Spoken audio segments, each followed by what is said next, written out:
ಈಗ ಬದಲಾವಣೆ ಮಾಡಿ ಬೇರೆಯವ್ರಿಗೆ ಅವಕಾಶ ಕೊಟ್ರೆ ಮುಂಬರ್ತಕ್ಕಂಥ ಚುನಾವಣೆಗಳು ಕೂಡ ಅನುಕೂಲ ಆಗುತ್ತೆ ಅನ್ನೋ ವಾದನೂ ಕೂಡ. ನಾನು ಬಹಳ ಸರಿ ಹೇಳಿದ್ದೇನಪ್ಪ, ವಿಧಾನಸಭೆನಲ್ಲೂ ಭಾಷಣದಲ್ಲೂ ಹೇಳಿದ್ದೀನಿ. ಈಗ ಯಡಿಯೂರಪ್ಪ ಇಲ್ಲ ಅಂದ್ರೆ ಬಿಜೆಪಿ ಇಲ್ಲ ಅಂತ ಹೇಳಿದೇನೋ ಇಲ್ವೋ? ಅಸೆಂಬ್ಲಿಲಿ ಹೇಳಿದ್ದೀನಿ. ಮತ್ತೆ ತಿರ್ಗಾ ಪದೇ ಪದೇ ಯಾಕೆ ಹೇಳ್ತೀರಿ? ಸಿದ್ದರಾಮಯ್ಯ ಇಲ್ಲ ಅಂದ್ರೆ ಕಾಂಗ್ರೆಸ್ ಇಲ್ವಾ ಸರ್? ಸಿದ್ದರಾಮಯ್ಯ ಇಲ್ಲ ಅಂದ್ರೆ ಕಾಂಗ್ರೆಸ್ ಇಲ್ವಾ ಅಂತ ಎರಡು ಸತಿ ಹೇಳ್ಬೇಕು. ಯಡಿಯೂರಪ್ಪ ಇಲ್ಲ ಅಂದ್ರೆ ಬಿಜೆಪಿ ಇಲ್ಲ, ದೇವೇಗೌಡ ಅವ್ರ ಕುಟುಂಬ ಇಲ್ಲ ಅಂದ್ರೆ ಜೆಡಿಎಸ್ ಇಲ್ಲ, ಸಿದ್ದರಾಮಯ್ಯ ಇಲ್ಲ ಅಂದ್ರೆ ಕಾಂಗ್ರೆಸ್ ಇಲ್ಲ, ಅಷ್ಟೇ. ನಡೀರಿ.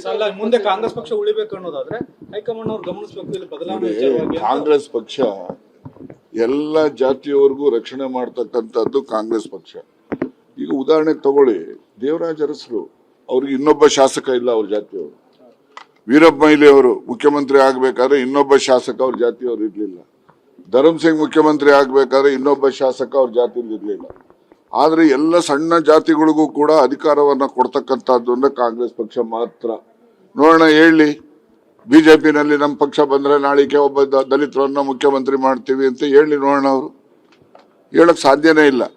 ಆದ್ರೆ ದಲಿತರಾಗಕ್ಕಾಗ್ಲಿ, ಅಲ್ಪಸಂಖ್ಯಾತರಾಗ್ಲಿಕ್ಕಾಗ್ಲಿ, ಇನ್ನೊಬ್ರು ಪರಿಶಿಷ್ಟ ವರ್ಗದವರಾಗ್ಬೇಕಾಗ್ಲಿ, ಅದಕ್ಕೆಲ್ರಿಗೂ ಕೂಡ ಏನಾದ್ರು ಅವಕಾಶ ಬರುತ್ತೆ ಅಂತಕ್ಕಂಥ ಆಸೆ ಇದ್ರೆ ಅದು ಕಾಂಗ್ರೆಸ್ ಪಕ್ಷದ ಮೇಲೆ ಮಾತ್ರ ಭರವಸೆ ಇಡುತ್ತೆ. ಆಗ್ತಾರ್ರಿ, ಏನು ಆಕಾಶದಿಂದ ಒಂದೇ ಸರಿ ಹಿಡಿಯಕ್ ಆಗ್ತದ? ಈ ಪಂಕ್ತಿನಲ್ಲಿ ಎಲ್ಲ ಕೂತ್ಕೊಂಡಂಗೆ ಒಬ್ಬ ಎಲ್ರಿಗೂ ಟರ್ನ್ ಬಂದೇ ಬರ್ತದೆ, ಬರೋವರೆಗೂ ಕಾಯ್ಬೇಕು. 2028ಕ್ಕೂ ಸಿದ್ದರಾಮಯ್ಯ ಲೀಡರ್ಶಿಪ್ ಅಲ್ಲೇ ಹೋದ್ರೆ ಗೆಲ್ಲೋದು ಅಂತನಾ ಹೇಗೆ ಸರ್?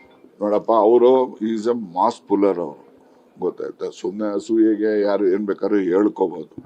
ಅವರು ಮಾಸ್ ಪುಲ್ಲರ್ ಇರೋದ್ರಿಂದ ಅವ್ರಿದ್ರೆ ಕಾಂಗ್ರೆಸ್ ಪಕ್ಷಕ್ಕೆ ಮತಗಳು ಬರ್ತಕ್ಕಂಥದ್ದು.